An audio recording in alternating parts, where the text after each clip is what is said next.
first off, thank you for having the opportunity just to be able to just to sit down and talk with me and everything like that to basically discuss, what the hell's going on and everything. Absolutely, man. Thank you for asking me to come on. I'm really excited to talk more about this. It's been my focus since Friday.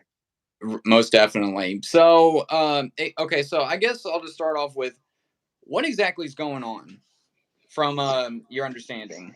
From my understanding, okay, so first of all, not a legal expert, not a lawyer, so all of the stuff that I've looked over, obviously, it's difficult to make heads or tails of what's actually going on uh, in this legal document in and of itself.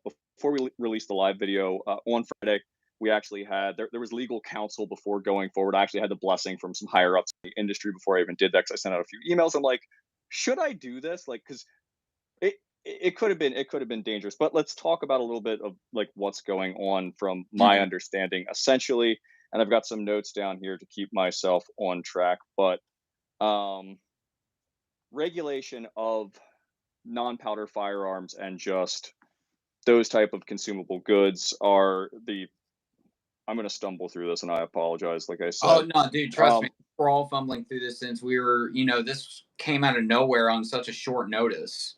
yeah, so basically, the CPSC took over control of regulating this stuff.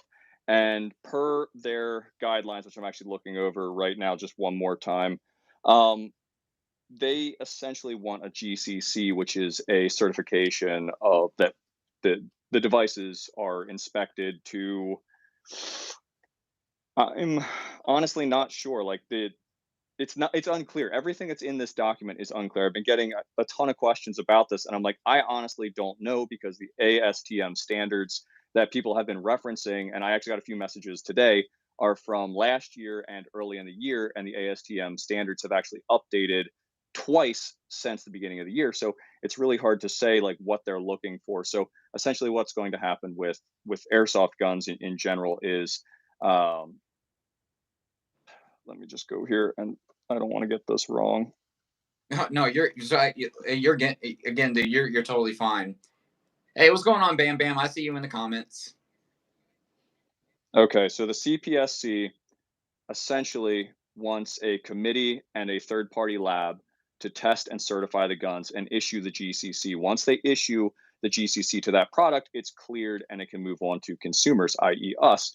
The problem with that is it's going to take money to do that, obviously, and the consumer is most likely going to have to eat that cost at the end of the day. So Mhm. we're looking at increased prices. Plus, if the law goes into effect in 6 days, there's no committee, there's no labs set up to actually take all. Could you imagine taking all of the airsoft guns right now, taking bits and pieces from each batch that exists, each model, and putting it through lab testing and waiting like they're trying to say that they could have it turned around by July, but we all know that that's almost impossible when they don't even have a committee set forth or a third party lab set forth to even test that stuff. So that's the big thing, just them putting it on a fast track without having everything set in stone. Plus, there's a lot of typos within the document. If people would just go to the website, the government website that has the regulations where everyone's been commenting, scroll the whole way down to the bottom, hit download. There is a full document with literally everything itemized. There's some typos in there and some other stuff that will really help out your viewers, and it's helped out people that have seen my videos just break everything down a little bit further. Mhm. Um, yeah, so as of right now, it doesn't apply to non-firing collectible antique firearms, anything like that. Traditional BB guns, so guns that shoot a metallic projectile, it doesn't apply to them. Non-metallic, i.e., airsoft, it does, however, apply to that. And I actually had a few people commenting, just, asking me to clarify that. So it does apply to the non-metallic, uh, non Uh, non-powder firing replicas. Basically, So like your Red Riders and all that. yeah, so Red Riders are safe. Your air guns are safe.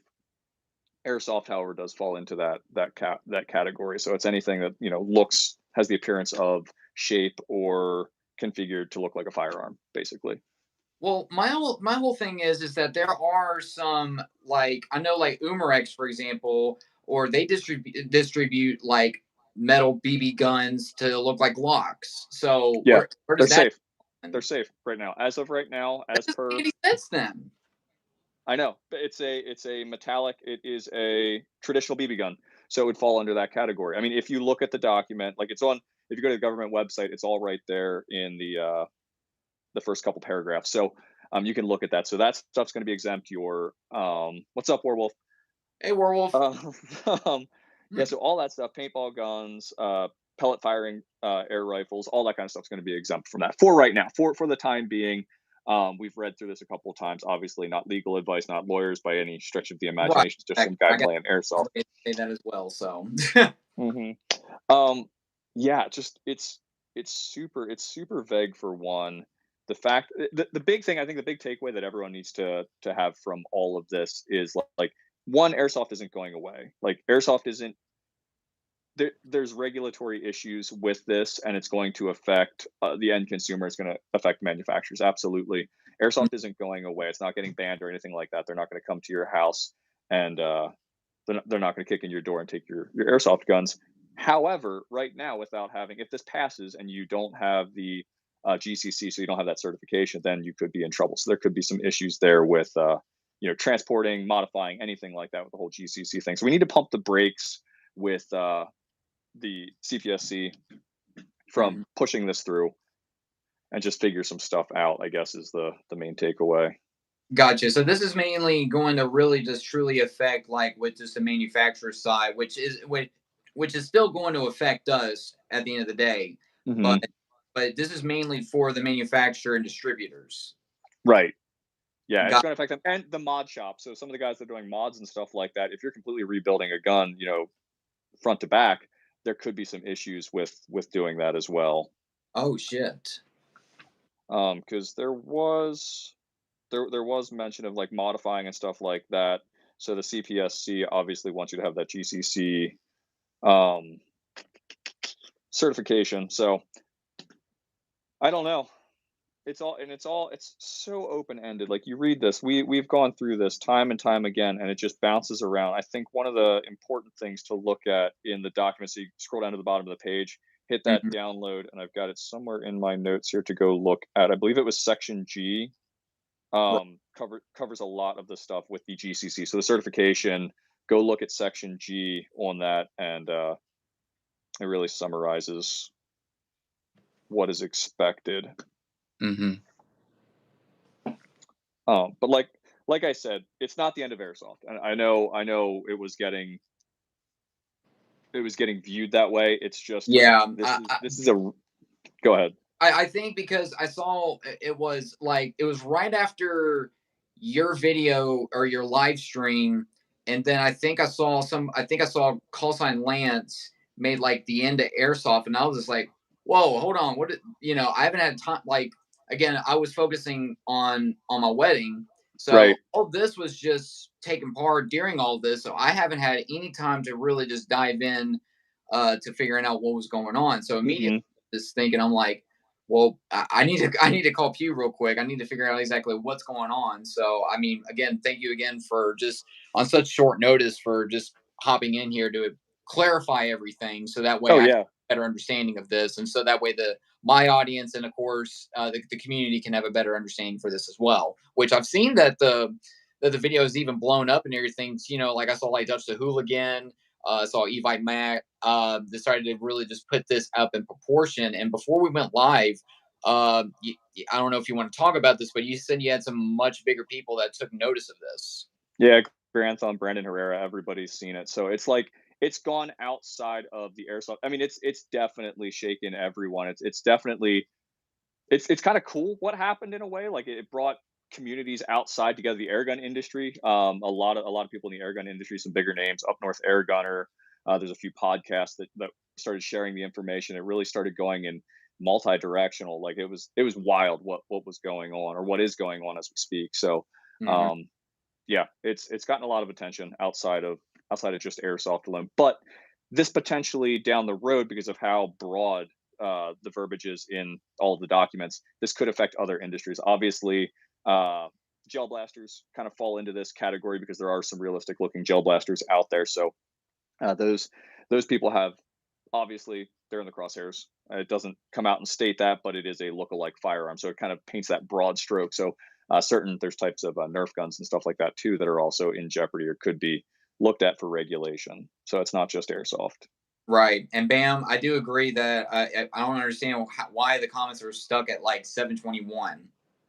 It updates every 24 hours, 24 or Okay, 48 hours. gotcha. So there is 1,700 pending comments as we speak. You said 1700. 1,700. Yeah. Okay. Well, I mean, what's the goal exactly? What are we trying to get at that will pretty much cause it to completely end? Like basically, like, oh, this is a terrible idea, or I don't know. I do not have an answer for you in that. I mean, I'm just glad we got the comments that we got so far. I would love to see 10,000. I don't know if that's going to be achievable, but they do have to read all the comments. They're going to have to go through there and look at what we're writing. So, I mean, the biggest takeaway is stop the fast track. They need to regroup and think about this a little bit better because it's gonna affect fields. It's going to affect retailers. The consumers aren't really going to get hit that bad. Like we're still going to have our airsoft guns. Like it's not going to be the end of the world. We might not be able to get certain replicas for a while. And honestly, talking to Mike, from what he was saying in the initial interview, he's like, airsoft guns aren't replicas. They are purpose-built machines. They're specifically designed for the sport of airsoft. They're not replicas. Like that terminology kind of got us into the sticky situation that we're in now, and that's an issue we're having with other industries as well. Because now air guns are considered non-powder firearms, and you slap the term firearm on there, and that opens it to regulation from the ATF. So very gotcha. interesting. Well, Which which airsoft guns kind of could fall into that too. So that's scary. yeah, it truly is. So it's like, and all of this is pretty much because of pretty much the use of the word replica. Not necessarily. I don't know how this all came about. Really, where it came from. It's just that at the beginning of the year or around Shot Show, I believe it was, the CPSC took over control of these products. So not sure what transpired there. I don't have enough knowledge of what leading up to that caused it to switch over. Because I believe it was the consumer product, not CPSC. I'm trying to remember the name of the original. I'm not sure of who originally had control of these products. I really don't.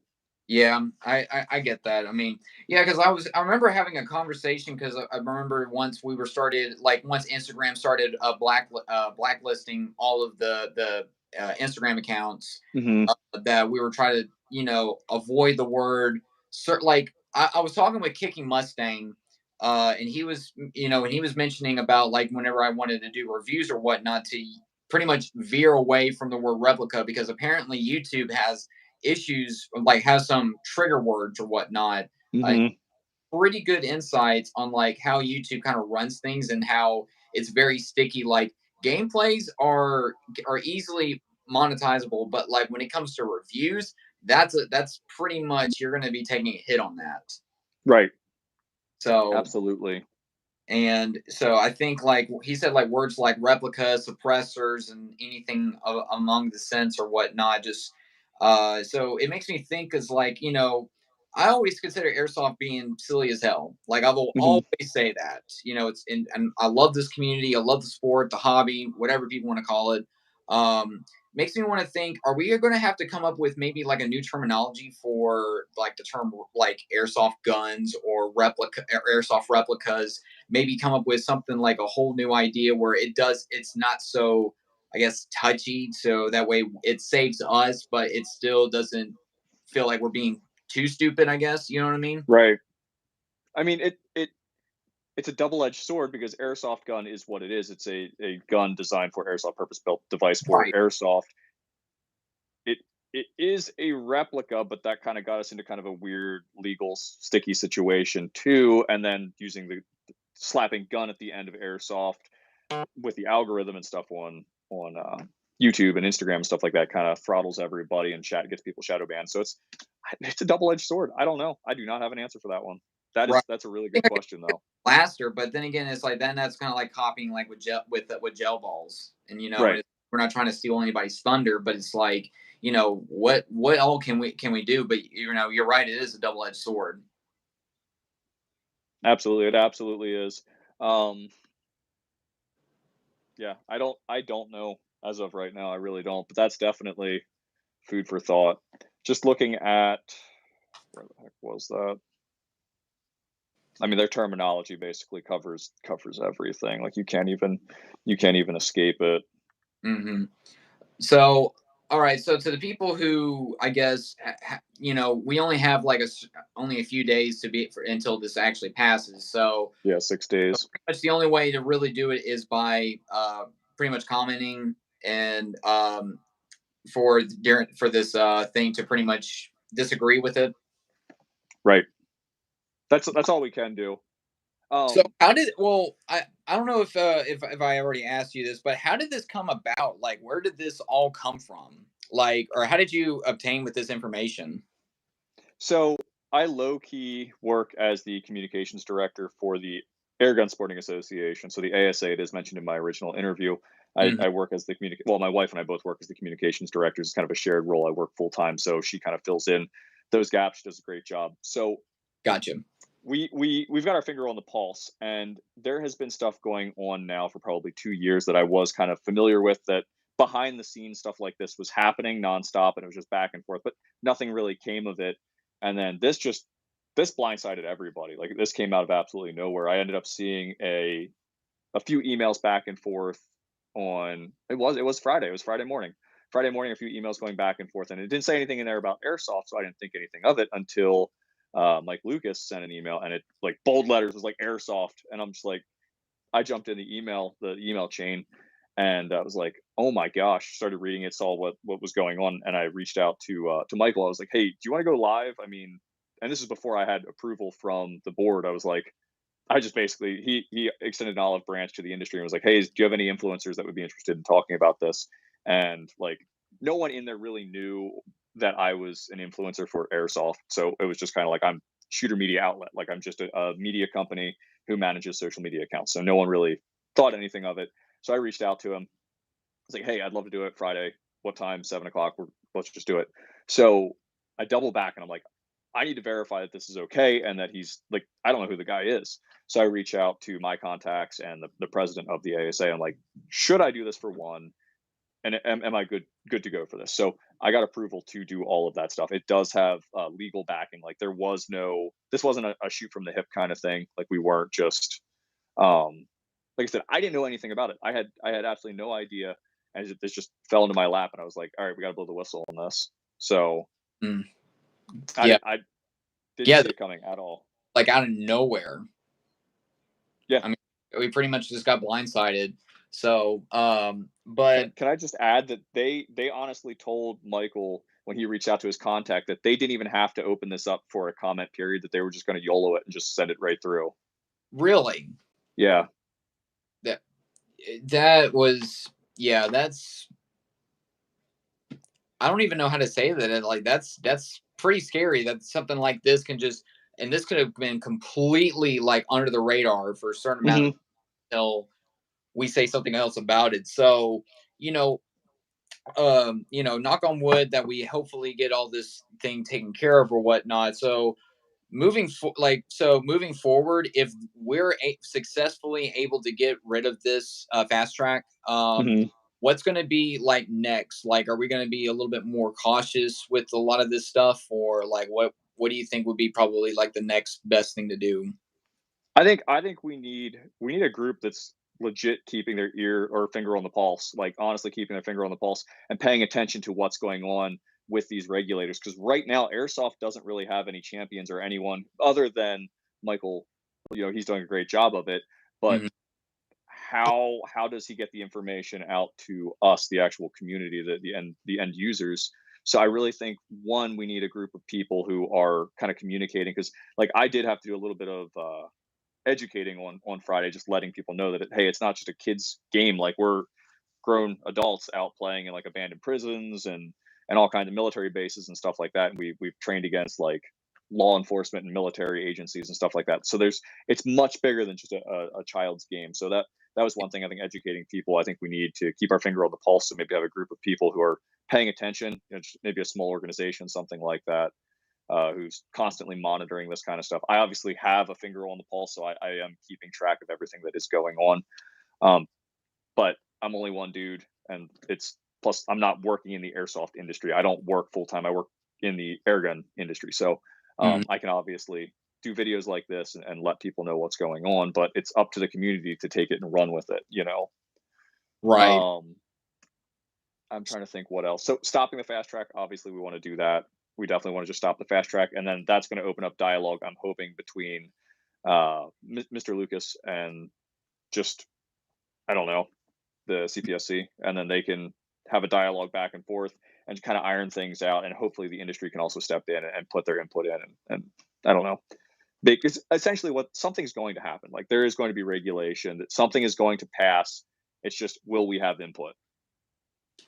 Right. And I think having a committee would be, with Mr. Lucas, like with everybody, like whether it's just like influencers, content creators like ourselves and everything like that, I feel like if we were be able to play some type of role in it, whether it is like, you have a whole committee, whether it's like paid or not paid or whatnot, I don't care. I love the sport too much and I met so many amazing people. I mean, Same. so it's like this is something that I would definitely fight for, like, and I'm not expecting a dime out of it, but being part of a committee or whatnot, I think that definitely needs to be set for the going forward with the airsoft community, with influencers, content creators, or even just like big and local businesses, like just all need Hmm. to be able to figure out, okay, what's going on,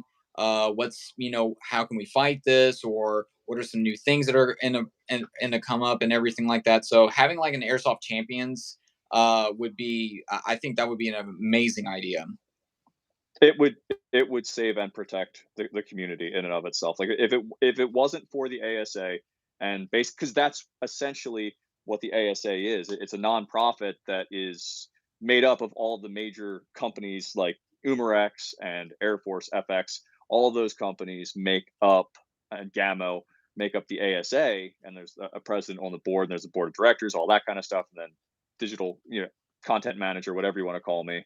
Um, yeah, and they're just nonstop. They're working with regulators, so they're working on the state level with regulators. So they're going around and lobbying for the changing of laws, stuff like that. And then they're also dealing with stuff like what we're seeing, what we're dealing with right now. They also deal with that because the same people that are regulating air guns are regulating airsoft. So that's kind of cool. But it's definitely something I think we all need to have a long conversation about and not let this happen again, where it's 6 days um, before regulation is about to get passed that could negatively impact the industry. It's not going to destroy the industry, but I just want, yeah, it's going to negatively impact the industry.